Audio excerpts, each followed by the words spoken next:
một cô bé vô tình hóa đá chính mẹ mình. Một cuốn sách cấm về phép thuật xuất hiện đúng vào thời điểm định mệnh.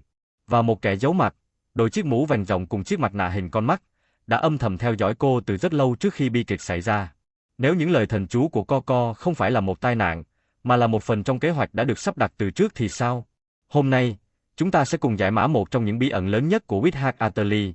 Egun thực sự là ai, và hắn muốn gì ở Coco? Witchhack Atelier không phải là một bộ truyện fantasy thông thường. Hệ thống phép thuật trong thế giới này được xây dựng vô cùng chặt chẽ và logic. Chính sự chặt chẽ đó lại tạo nên những bí ẩn khiến Egun và hồi mũ vành trở nên đáng sợ hơn bất kỳ con quái vật nào xuất hiện trong câu chuyện.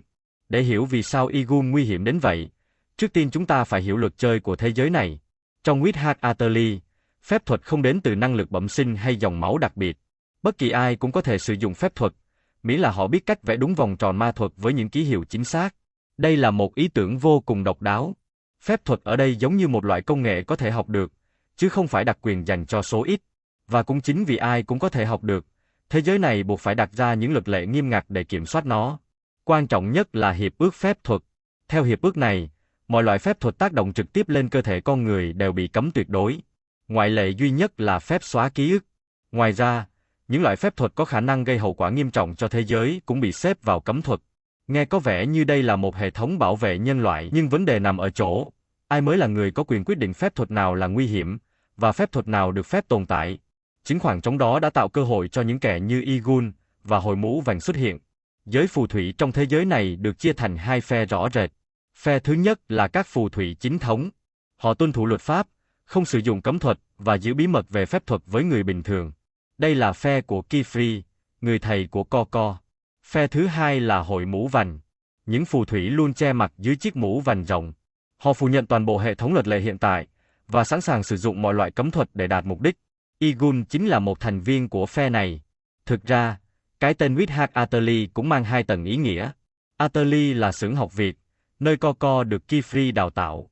Còn Witchhack lại ám chỉ cả hai phe phù thủy đối lập. Toàn bộ câu chuyện thực chất là cuộc xung đột giữa hai tư tưởng hoàn toàn khác nhau về phép thuật. Và giờ hãy quay trở lại điểm khởi đầu của tất cả. Khi còn nhỏ, Coco chỉ là con gái của một người thợ may. Theo lẽ thường, cô sẽ không bao giờ có cơ hội trở thành phù thủy. Cho đến ngày cô gặp một người đàn ông đeo mặt nạ hình con mắt. Đó là Egun. Chính Egun đã trao cho Coco cuốn sách cấm ghi chép các vòng tròn phép thuật. Cuốn sách ấy sau này dẫn đến bi kịch lớn nhất đời cô, mẹ cô bị hóa đá. Đây gần như chắc chắn không phải một món quà ngẫu nhiên. Một thành viên của hội mũ vành, vốn luôn sống ngoài vòng pháp luật, không có lý do gì để đưa cấm thuật cho một đứa trẻ bình thường, trừ khi hắn đã có kế hoạch từ trước. Điều đáng sợ hơn là sau sự kiện đó, Egun vẫn luôn âm thầm quan sát Coco. Hắn dường như biết rằng cô sẽ trở thành một phù thủy. Hắn biết Coco có một vai trò đặc biệt, chỉ là chúng ta vẫn chưa biết vai trò đó là gì. Hãy thử suy luận, nếu một đứa trẻ chưa từng học phép thuật có thể vô tình hóa đá mẹ mình chỉ với một cuốn sách, thì hãy tưởng tượng một người thật sự làm chủ toàn bộ kiến thức trong cuốn sách ấy sẽ nguy hiểm đến mức nào. Và nếu Egun biết trước điều này, thì có lẽ việc Coco trở thành phù thủy chính là điều hắn mong muốn ngay từ đầu. Nhưng Egun không phải nhân vật duy nhất có liên hệ với hội mũ vành. Kifri cũng từng là nạn nhân của tổ chức này. Khi còn nhỏ, ông bị hội mũ vành sử dụng trong một nghi lễ bí ẩn, khiến ông trở thành chủ nhân của cây Silverwood. Đổi lại, ông mất đi mắt phải và toàn bộ ký ức về cuộc sống trước đó.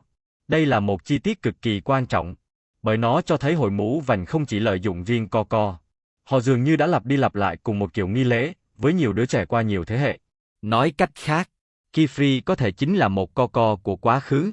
Điều đó cũng đặt ra một câu hỏi khác. Liệu Kifri nhận Coco làm học trò đơn thuần vì lòng tốt, hay bởi ông nhìn thấy chính bản thân mình trong cô, và muốn ngăn lịch sử lặp lại? Nếu ghép tất cả các mảnh ghép lại với nhau, chúng ta sẽ thấy một bức tranh rất khác. Egun chủ động đưa cấm thuật cho Coco. Việc đó dẫn đến biến cố khiến mẹ cô bị hóa đá. Biến cố ấy buộc Coco phải bước vào con đường trở thành phù thủy. Kifri, người từng là nạn nhân của hội mũ vành, lại xuất hiện đúng lúc để nhận cô làm học trò. Trong khi đó, Egun vẫn tiếp tục theo dõi sự trưởng thành của Coco, như thể mọi thứ đang diễn ra đúng theo kế hoạch. Nhìn riêng lẻ, từng chi tiết có thể chỉ là sự trùng hợp, nhưng khi ghép lại, chúng giống như những mắt xích của cùng một kế hoạch đã được chuẩn bị từ rất lâu. Từ đây, chúng ta có thể đưa ra một vài giả thuyết. Giả thuyết đầu tiên là Egun không chọn Coco một cách ngẫu nhiên. Có thể cô mang trong mình một huyết thống đặc biệt, hoặc một yếu tố bí ẩn nào đó, khiến cô trở thành đối tượng hoàn hảo cho kế hoạch của hội mũ vành. Giả thuyết thứ hai là Kifri và Igun từng có liên hệ trực tiếp trong quá khứ. Có thể cả hai đều là nạn nhân của cùng một nghi lễ, hoặc từng thuộc về cùng một chuỗi sự kiện mà chúng ta vẫn chưa biết toàn bộ. Giả thuyết cuối cùng là toàn bộ bi kịch của Coco thực chất chỉ là một bài kiểm tra. Hội mũ vành muốn quan sát xem một người bình thường sẽ phản ứng như thế nào khi tiếp xúc với cấm thuật. Hiện tại, chưa giả thuyết nào được tác giả Siraham Kamom xác nhận.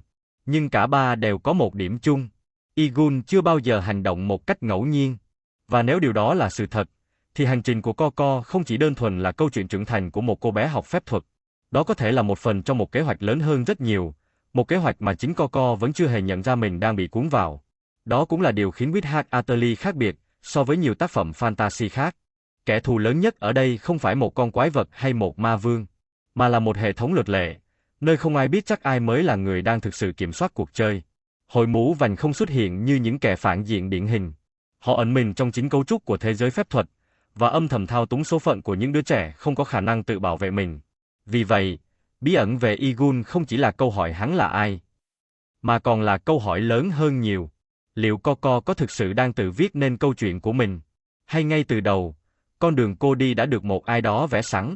Theo bạn, Igun thực sự muốn gì ở Coco? Và liệu Kifri có còn đang che giấu những bí mật chưa từng tiết lộ? Hãy chia sẻ giả thuyết của bạn ở phần bình luận. Nếu yêu thích những video phân tích chuyên sâu về Witchard Atelier và các bộ manga khác, đừng quên đăng ký kênh để không bỏ lỡ những nội dung tiếp theo.